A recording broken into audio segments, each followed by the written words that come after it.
오늘 하나님께서 우리에게 주신 말씀은 구약성경입니다. 구약성경 출애굽기 8장 25절부터 28절까지 말씀을 보시도록 하겠습니다.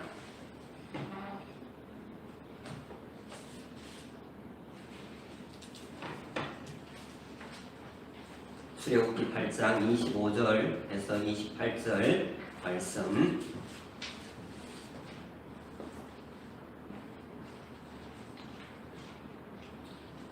우리 찾으셨으면 한 음성으로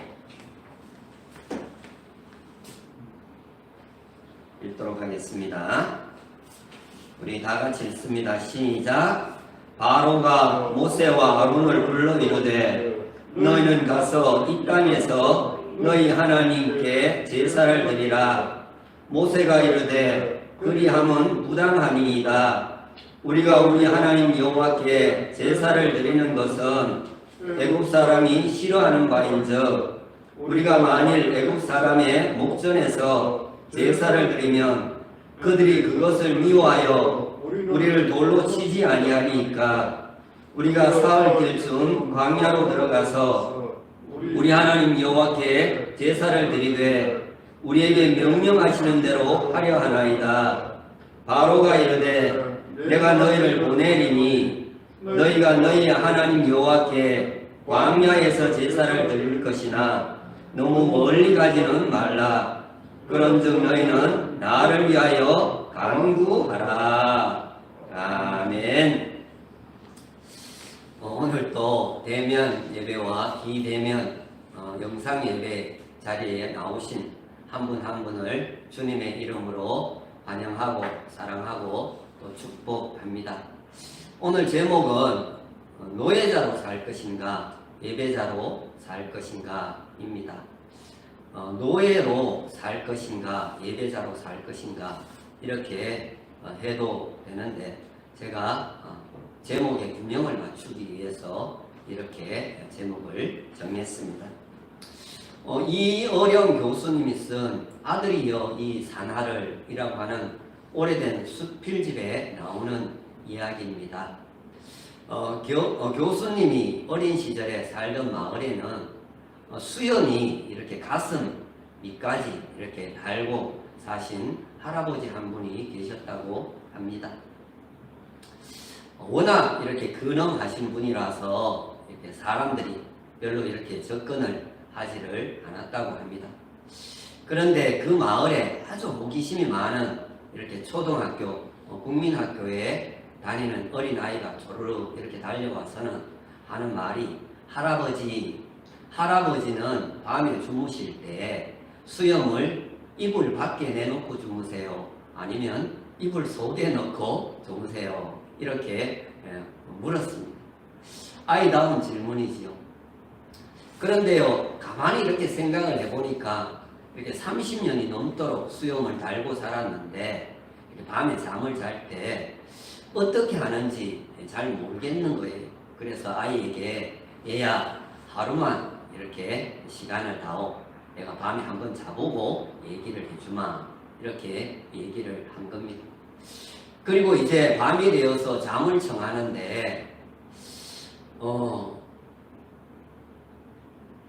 수염을 이불 밖에 이렇게 내놓으면 좀 쓸쓸하고 또 이불 속에 이렇게 집어넣으면 답답하고 그렇게 답답하고 쓸쓸하고 그렇게 까만 밤을 하얗게 지새웠다고 하는 것입니다.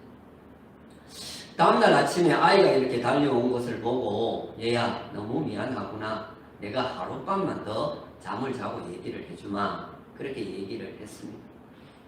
그런데 그 다음 날 밤에도 역시 그 수염을 붙들고 전전긍긍하면서 이렇게 밤을 지새웠으나 이불 속에 집어넣어야 하는지 아니면 꺼내놓고 자야 하는지 결국에는 알지 못했다라는 그런 이야기입니다.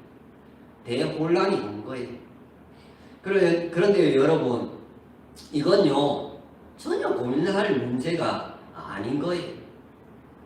여러분 수염을 밖에 내놓고 잔들 어떻고 이불 속에 넣고 잔들 어떻겠습니까? 안 그렇습니다. 수연이 어느 위치에 있는가 하는 것은 그렇게 중요하지 않다라는 것입니다.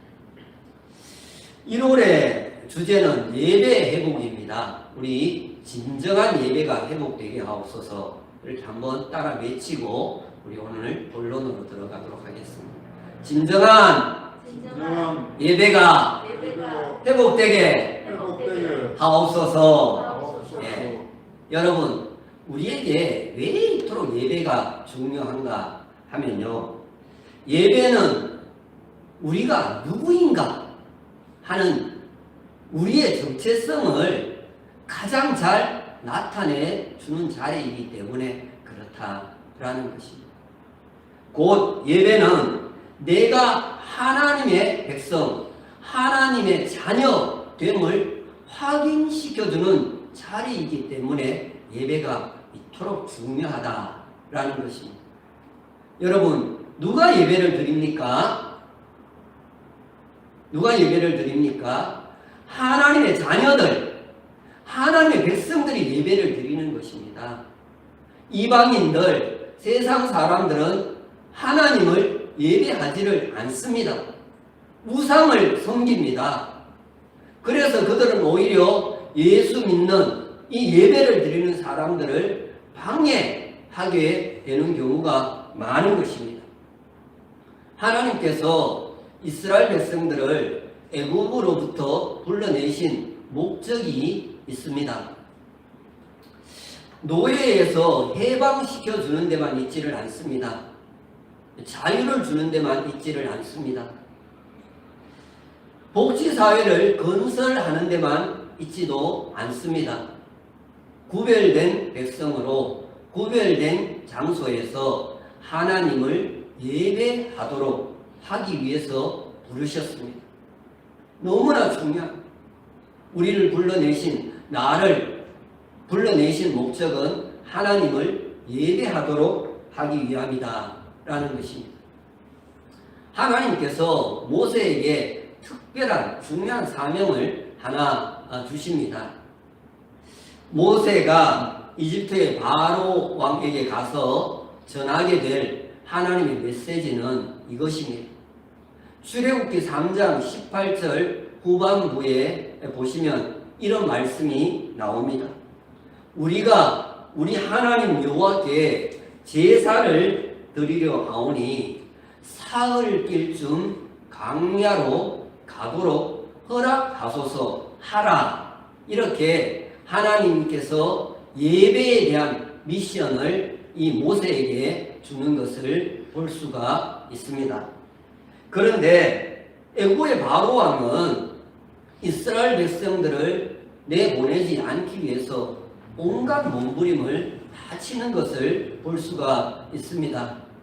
출애굽기 5장 2절에 보시면 바로가 여호와가 누구이기에 내가 그의 목소리를 듣고 이스라엘을 보내겠느냐 이렇게 말하는 것을 보게 됩니다. 택도 없는 소리 하지 마라, 그런 것입니다. 바로의 마음속에는 하나님을 무시하는 이 교만과 또 이스라엘 백성들을 노예로 묶어두려고 하는 이 정말 사악한 그런 욕심이 그 속에 담겨 있었던 것입니다. 자, 그러면서 바로는 이것들이 먹고 살만하니까 쓸데없는 소리를 한다, 그렇게 여기고 부하들에게 더욱더 힘든 일을 시키도록 그렇게 명령을 하게 되는 것을 볼 수 있습니다. 하지만 하나님께서 내리시는 몇 가지 이렇게 재앙을 얻어맞고 난 뒤에 어쩔 수 없이 바로는 몇 가지 타협안을 이렇게 모세에게 제시를 하는 것을 볼 수 있습니다. 자, 첫 번째 이 바로의 타협안입니다. 모세는 아론과 모세를 불러서 이렇게 말을 합니다. 오늘 본문 8장 25절을 보시면은 너희가 가서 이 땅에서 너희 하나님께 제사를 드리라 이렇게 말하고 있는 것을 볼 수 있습니다. 정 너희가 예배를 보고 싶으면은 애굽 땅 안에서 예배를 봐라 이런 것입니다. 사흘길이나 되는 그 먼 광야 교회까지 가는 수고를 왜 하느냐라는 말입니다. 내가 너희를 위해서 예배를 드릴 수 있는 편리한 장소를 제공해 주겠다라는 것이 집에서도 예배를 드릴 수 있게 해주겠다 뭐 그런 말이 되는 것입니다. 그런데요 여러분, 이것은 너희는 한시도 노예의 신분이라는 것을 잊지 말라. 또 너희는 세상의 가치관을 떠나서는 안 된다 라고 하는 이런 얼토당토 않는 말을 하고 있는 것입니다. 그러나 여러분, 죄악의 자리에서 노예의 자리에서 발을 완전히 떼지 않으면은 우리는 온전한 예배를 드릴 수가 없다라는 사실을 우리가 꼭 기억할 수 있기를 바랍니다. 자, 이제 바로 왕의 타협안에 대해서 모세가 어떻게 대답을 하는지 한번 보시겠습니다. 오늘 본문 8장 26절입니다. 그리함은 부당하니이다. 우리가 우리 하나님 여호와께 제사를 드리는 것은 애굽 사람이 싫어하는 바인즉 우리가 만일 애굽 사람의 목전에서 제사를 드리면 그들이 그것을 미워하여 우리를 돌로 치지 아니하리이까 이렇게 말하는 것을 볼 수 있습니다. 오늘 본문에 나오는 이 제사라고 하는 이 말은 히브리어로는 세바흐라고 합니다. 이것은 희생, 짐승을 잡아서 희생시켜서 제사를 드리는 것을 말합니다. 그래서 옛날 성경에는 희생이라고 그렇게 번역을 했었습니다. 짐승을 잡아서 희생해서 드리는 것. 여러분, 예배는요 반드시 거기에는 희생이 따르는 거예요. 몸의 희생이 따르고 시간을 들여야 하는 희생이 따르고 물질을 바쳐야 하는 희생이 따르는 거예요. 그게 예배인 거예요. 자, 오늘 모세는 결론부터 먼저 단호하게 말을 합니다. 그리함은 부당하니이다. 왜요? 애굽 사람들은 짐승을 섬기는 자들이고 이스라엘 백성들은 짐승을 잡아서 하나님께 예배를 드리는 사람이기 때문에 그렇다는 거예요.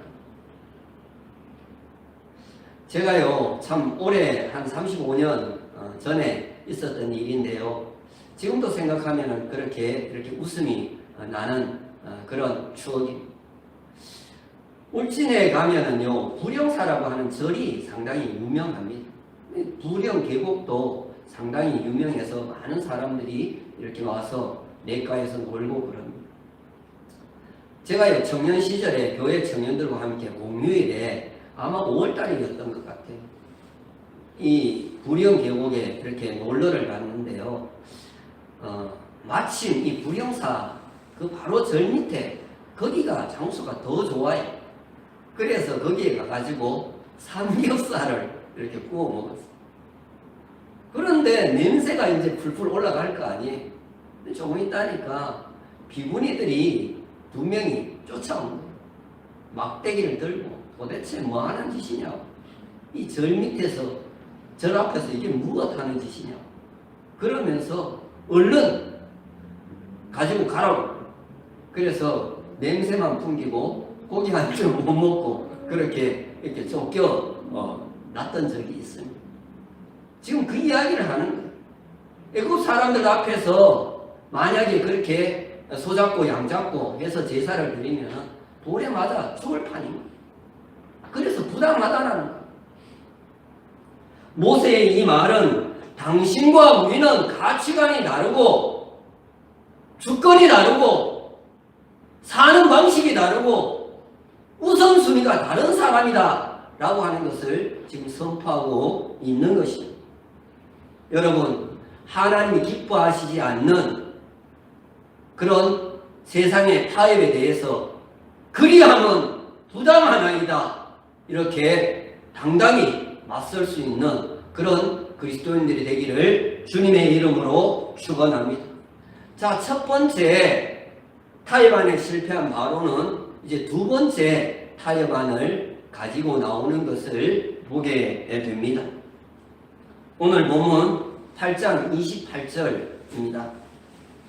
내가 너희를 보내리니 너희가 너희 하나님 여호와께 광야에서 제사를 드릴 것이나 너무 멀리 가지는 말라, 이렇게 말하는 것을 보게 됩니다. 처음에는 이 땅에서, 그 다음에는 가기는 가는데 광야에 가되 너무 멀리는 가지 말라, 이렇게 얘기를 합니다. 여러분, 이것은 예수님을 믿어라, 그러나 너무 유별나게는 믿지 말라. 신앙생활을 해라, 그러나 너무 열성분자처럼 믿지는 말라. 예수를 믿는다고 해서 하루아침에 주일에 가게 문 닫고, 또 예배 시간마다 은혜 받았다고 질질 짜고, 수요 예배, 새벽 예배, 또 부흥회 다 쫓아다니고 그렇게 야단 법석 떨지 말라, 그런 말이 되는 것입니다. 너무 깊이 빠지는 것은 너희 자신들에게 해롭지 않겠느냐, 뭐 그런 말인 거죠. 우리를 상당히, 예수 믿는 사람을 상당히, 이스라엘 백성을 상당히 위해 주는 것처럼 하는 그런 말입니다. 여러분, 마귀는요, 세상에서 우리를 교회로 풀어주는 듯한 유아 정책을 쓰지만요, 실상은요, 자신이 붙들고 있는 그 고삐를 놓지 않으려고 온갖 수단과 또 계략을 다 하는 것을 보게 되는 것입니다. 그러므로 여러분, 우리는요, 세상과 하나님 사이에서 어중간하게 위치를 잡는다라고 하는 것은 상당히 위험한 것이다 하는 것을 우리가 꼭 명심해야 할 줄 믿습니다. 자, 바로의 두 번째 타협안에 대해서 모세는 더욱 강력하게 주장을 합니다. 출애굽기 10장 9절에 보시면은 우리가 여호와 앞에 절기를 지킬 것인즉 우리가 남녀노소와 양과 소를 데리고 가겠나이다, 이렇게 모세는 강력하게 주장을 했습니다. 자, 모세는 먼저 남녀노소를 데리고 가겠다, 이렇게 말하고 있습니다. 여러분, 우리의 예배는요, 온 가족이 함께하는 예배여야 됩니다. 정말 가장 이상적인 예배는 온 가족이 함께하는 예배입니다. 특히 영상 예배에서는 이와 같이 온 가족이 함께하는 예배를 드리기가 좋습니다. 여러분, 온 가족이 하나 되어서 창조주이시며 구원의 주님께 우리는 예배를 드리는 것입니다. 자, 지금도 그렇게 온 가족이 함께 예배를 드리는 분들이 계실 줄 믿습니다. 자, 그리고 모세는 두 번째로 양과 소도 데리고 가겠다, 이렇게 주장을 합니다. 여러분, 예배는요, 제물, 하나님께 드릴 예물을 준비해서 드리는 것입니다. 이 예물이 없는 예배는 좋은 예배가 아닌 것입니다. 공동체와 이 예물에 대해서는 잠시 뒤에 한 번 더 언급을 하겠습니다. 자, 애굽의 노예로 묶어두려고 했던 시도도, 또 너무 멀리 가지 말라고 했던 그 타협안도 실패를 이렇게 하고 나자 바로는 이 세 번째 타협안을 가지고 나오게 됩니다. 출애굽기 10장 11절입니다. 그렇게 하지 말고 너희 장정만 가서 여호와를 섬기라, 이렇게 얘기합니다. 남녀노소 다 데리고 가고 또 양과 소도 데리고 가겠다, 그렇게 얘기를 하니까 그렇게 하지 말고 너희 장정만 가서 예배를 하라. 바로의 말은 속에는 이런 의미가 담겨 있습니다. 신앙은 자유니까 좋다. 그러나 너희 장정들만, 어른들만 열심히 해라. 뭐 다른 사람들, 가족들을 구원하고 뭐 그렇게 하는 것은 너희가 책임지지 않아도 되지 않겠느냐, 그런 이야기를 하는 것입니다. 소위 공동체 운운 하지 말라는 것입니다. 그런데 여러분, 하나님은 공동체를 만드셨고 공동체를 만드시는 하나님이십니다. 그리고 그 공동체 안에 임재하시고 그 공동체를 통해서 경배를 받으시는 하나님이십니다. 그러나 사탄은 대표로만 잘 믿어도 가족이 다 잘 살고 나라가 잘 살 수 있다, 그렇게 유혹을 합니다. 여러분, 결코 아닙니다. 나 혼자만 믿으면 그만이라고 하는 이 사탄의 생각은 사탄의 생각인 것입니다. 여러분, 우리가 국회의원도 아닌데 어떻게 대표만 뽑아서 예배를 드린단 말입니까? 그렇지 않습니까? 여러분, 출애굽의 목적은 하나님의 선민의 공동체, 구원의 공동체를 건설하는 것입니다.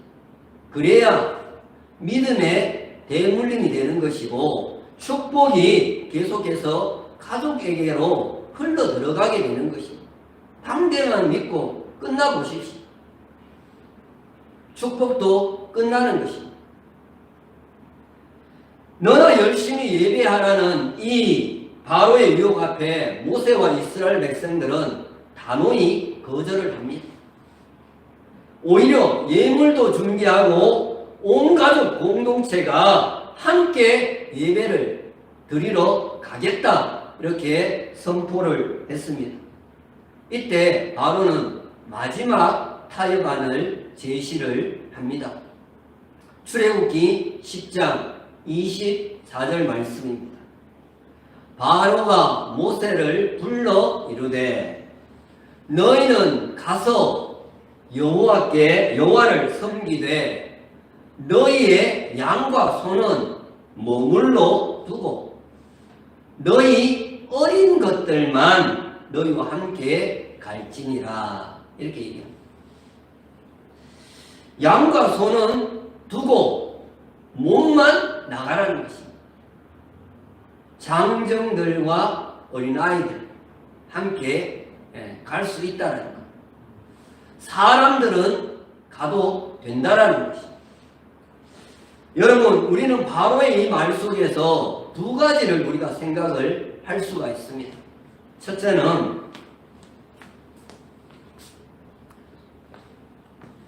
첫째는 예물이 없는 예배를 드리라는 것입니다. 예물 없이 예배를 드려라, 그런 뜻인 것입니다. 그런데 여러분, 하나님이 기뻐하시는 예배는요, 그 사람과 그의 예물인 것, 그 제물인 것입니다. 최초의 제사는 창세기 4장에 가인과 아벨이 드립니다. 우리가 이 제사에서도 알 수 있듯이 하나님은 아벨과 그의 제물을 연락하시고 가인과 그의 제물을 거절하시는 것을 볼 수가 있습니다. 바로는 예배를 너희는 드리기는 드려라. 그러나 계속해서 허점이 있는 예배, 온전하지 않는 예배를 드리게 함으로써 하나님과 하나님의 백성을, 그 관계를 갈라놓으려고 지금 하고 있다는 것입니다. 자, 우양은 두고 가라는 말 속에는 둘째로는 재물 때문에 다시 돌아올 것이다 라고 하는 계산이 깔려 있었다 라고 볼 수가 있습니다. 참으로 절묘한 유혹이 아닐 수가 없습니다. 사탄은요, 재물이 있는 곳에 우리의 마음이 있다는 것을 너무나 잘 압니다. 예수를 믿는 사람도 그렇다는 걸 알고 있는 거예요.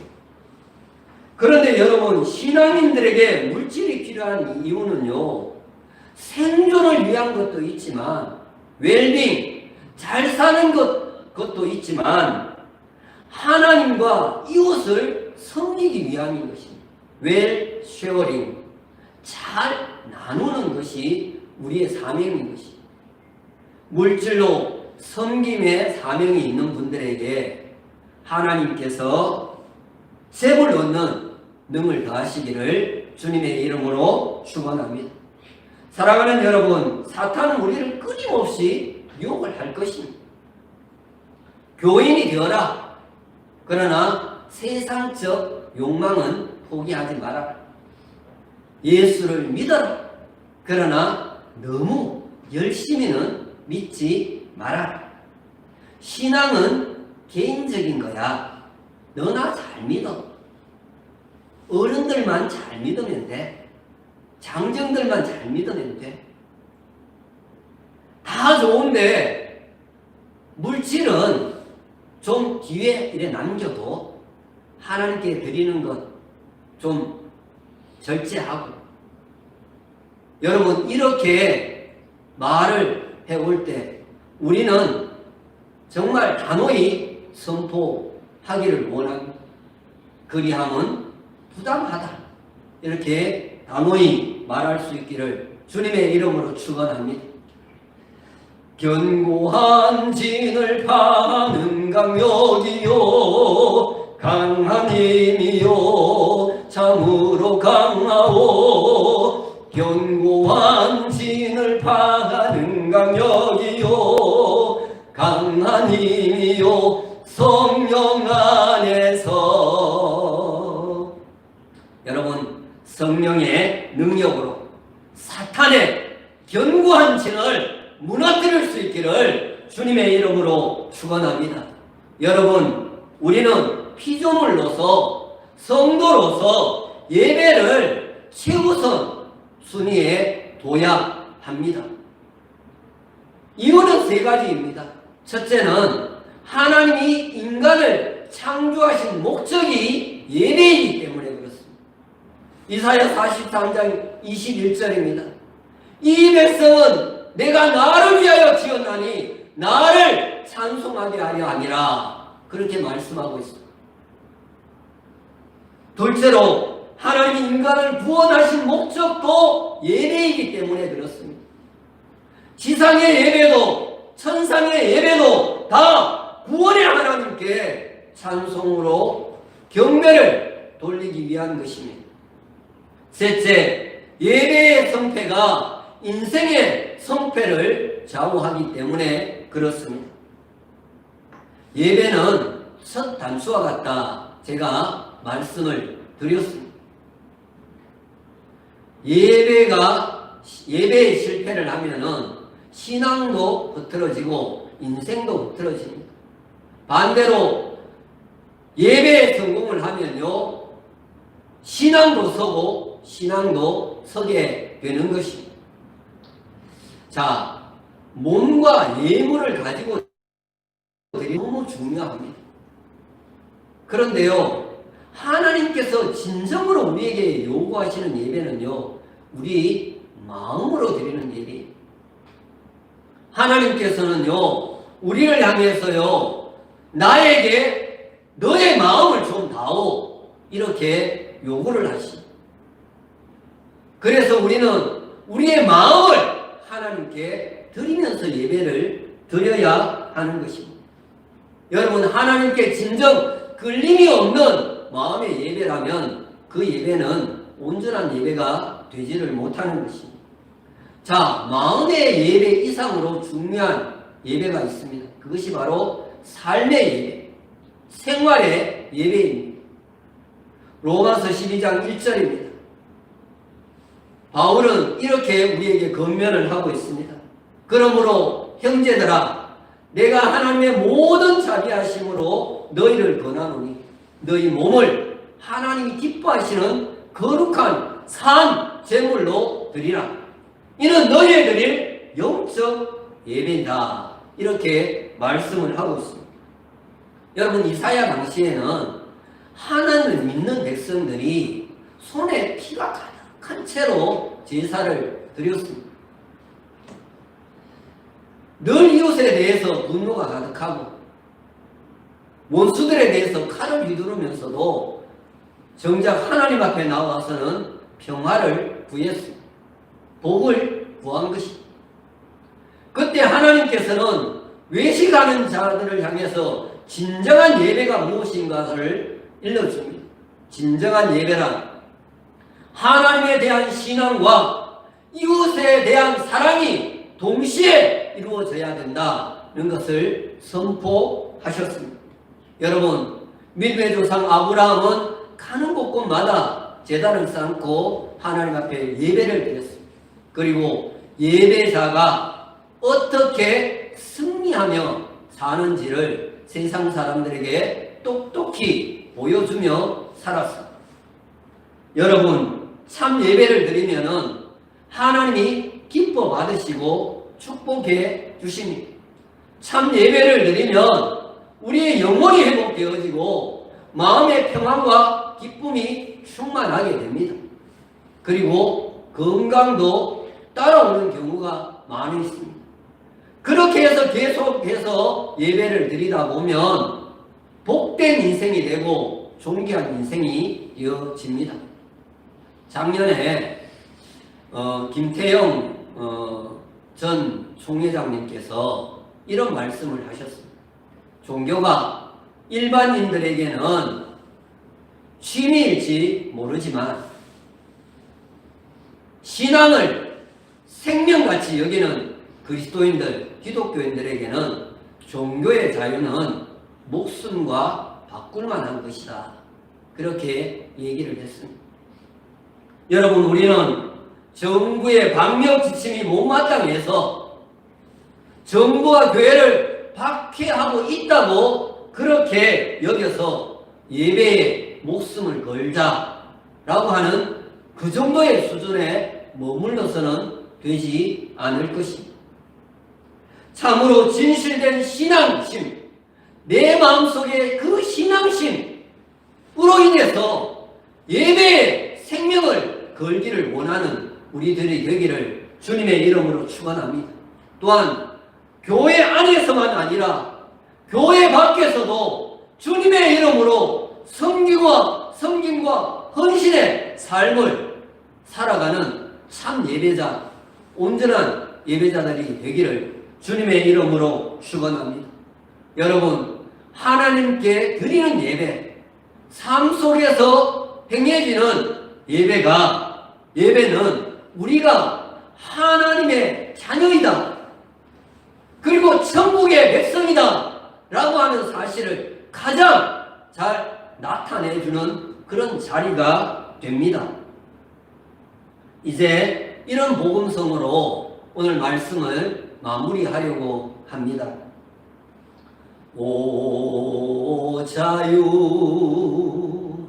오 자유, 나는 자유하리라. 비록 얼매였으나 나는 주께 돌아가리. 자유 주시는 내 주님께 오 예배, 오 예배, 나는 예배하리라. 비록 얼매였으나 나는 주께 돌아가리. 예배 주시는 내 주님께. 여러분, 사탄의 노예로 살지 말고 하나님께 온전히 굴복됨으로 예수의 생명으로 살아가는 참 예배자들이 되기를 예수님의 이름으로 축원합니다.